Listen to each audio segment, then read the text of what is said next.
Halo guys, balik lagi sama gue Tio Nugroho dari channel Gadget Boy D.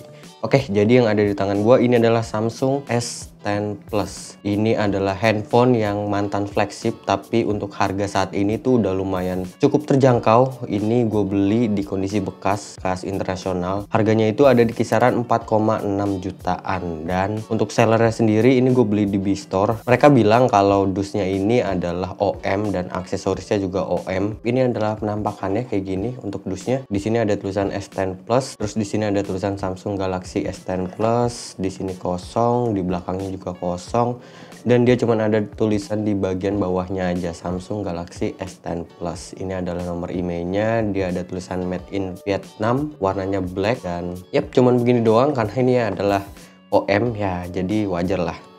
Oke, langsung aja gue buka si handphonenya, dan di sini gue mendapatkan sebuah handphonenya. Ini nggak ada plastik, nggak ada apa. Tuh kondisinya kayak gini, ini agak kotor juga sih. Cuman di bagian layarnya ini agak sedikit bersih ya, lumayan. Oke, ini gue pinggirin dulu aja. Dan ini ada kabel Type-C nya. Ini untuk colokannya sendiri dia udah Type-C to Type-A. Terus untuk earphone-nya juga masih dikasih. Cuma ya ini masih OM lah. Aksesorisnya itu semuanya OM. Oke, ini adalah untuk earphone-nya. Jadi dia itu by EKG ya. Tuh, ini kondisinya kayak gini. Dan untuk kepala chargernya sendiri dia untuk kapasitasnya itu cuman 10 watt, udah OM 10 watt pula.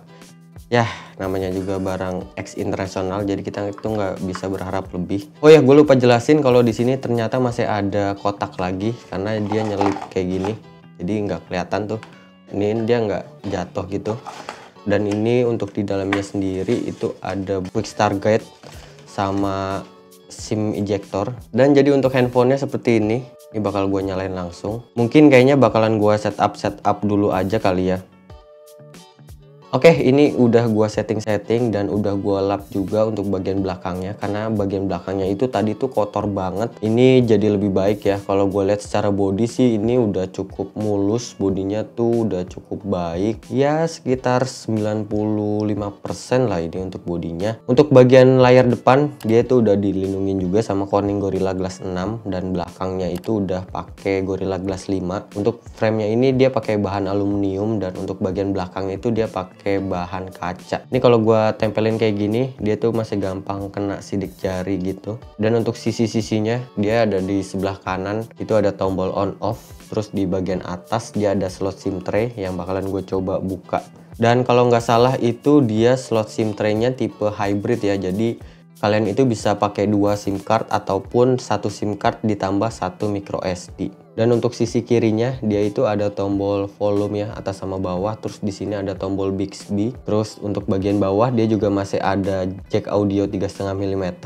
Dan dia udah port Type-C juga. Untuk speakernya juga udah stereo di bawah sama di ear tipsnya ini. Dan ini untuk ukuran layarnya ya, dia itu pakai ukuran layar 6,4 inch, udah pakai AMOLED juga, dan udah support sama HDR10 Plus. Ini kalau gue lihat untuk resolusinya sendiri dia itu bisa pakai WQHD, dan gue saranin sih pakai Full HD aja karena biar baterainya itu jadi bisa lebih awet. Dan sayang seribu sayang, walaupun ini mantan flagship, tapi untuk refresh rate-nya dia itu masih di 60 Hz. Dan untuk chipsetnya sendiri yang gua beli ini adalah menggunakan Snapdragon 855, dan untuk RAM-nya sendiri dia 8/128 GB. Terus untuk baterainya dia 4100 mAh, dan untuk fitur tambahannya dia udah support sama wireless charging, reverse wireless charging juga. Terus ada NFC-nya juga di sini.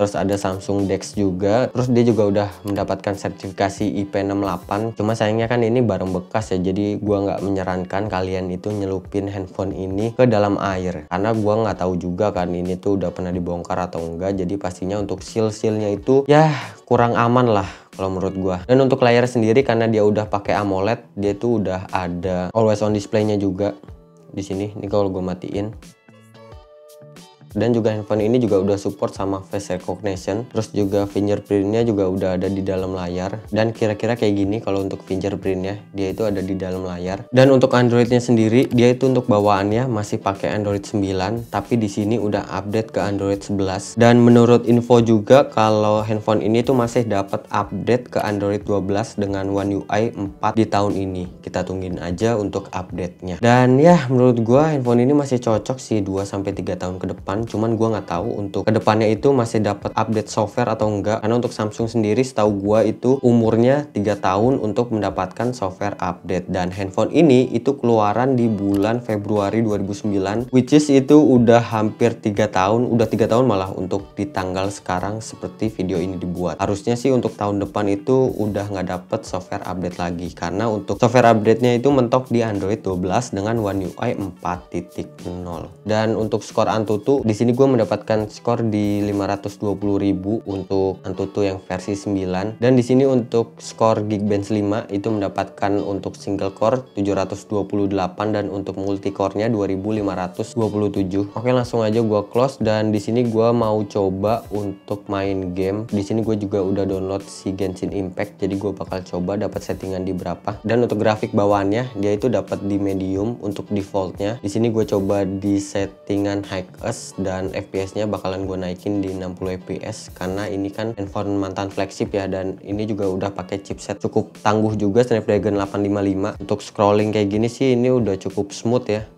Gua nggak ngerasain adanya delay sedikit pun.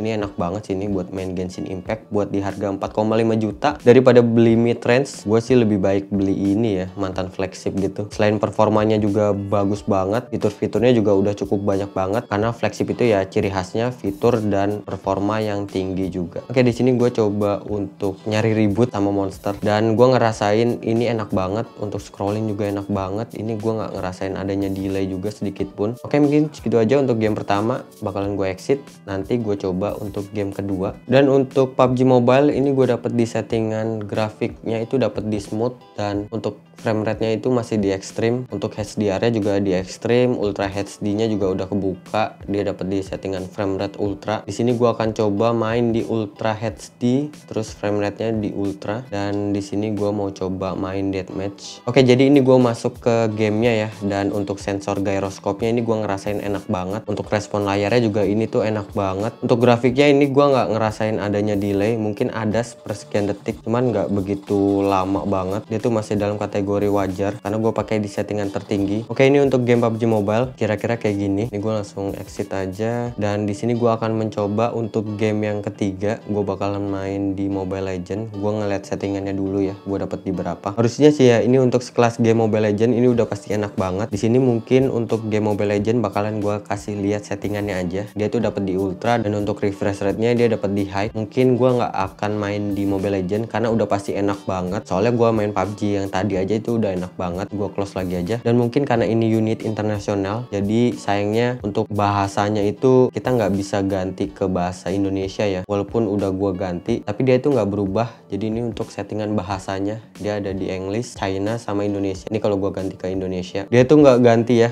Dia tuh masih bahasa Inggris gitu. Dan ini kalau gue ganti ke bahasa Cina, dia langsung ganti. Untuk Indonesia dia tuh nggak ganti, masih ke bahasa Cina. Ini kalau gue ganti ke bahasa Inggris baru dia ganti. Dan untuk kelemahan yang lain itu di bagian emailnya. Cuma saran dari gua, kalian itu wajib banget beli di seller yang berani ngasih garansi email seumur hidup. Karena untuk yang versi yang gue beli ini, dia itu bisa ngasih garansi email seumur hidup. Dan untuk kameranya sendiri, dia untuk kamera depan dia ada 2 kamera, 10 megapiksel sama 8 megapiksel. Untuk 10 megapikselnya itu untuk kamera utama, dan 8 megapiksel itu kamera depth sensor. Untuk bagian belakang itu dia pakai 12 megapiksel kamera utama, terus ada 16 megapiksel kamera ultrawide, dan 12 megapiksel kamera telefoto. Oke, dan di sini gue juga udah ngetes beberapa foto dan video sampel untuk handphone ini. Ini gue kasih contohnya.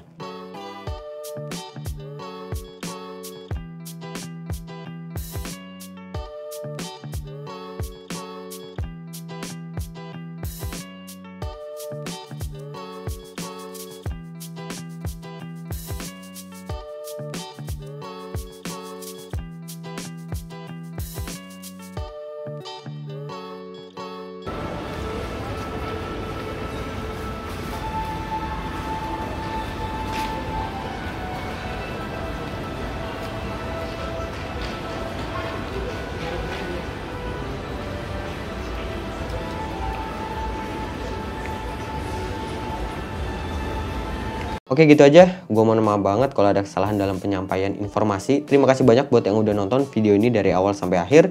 Gue Tio Nugroho cabut, sampai ketemu lagi di video selanjutnya. Bye.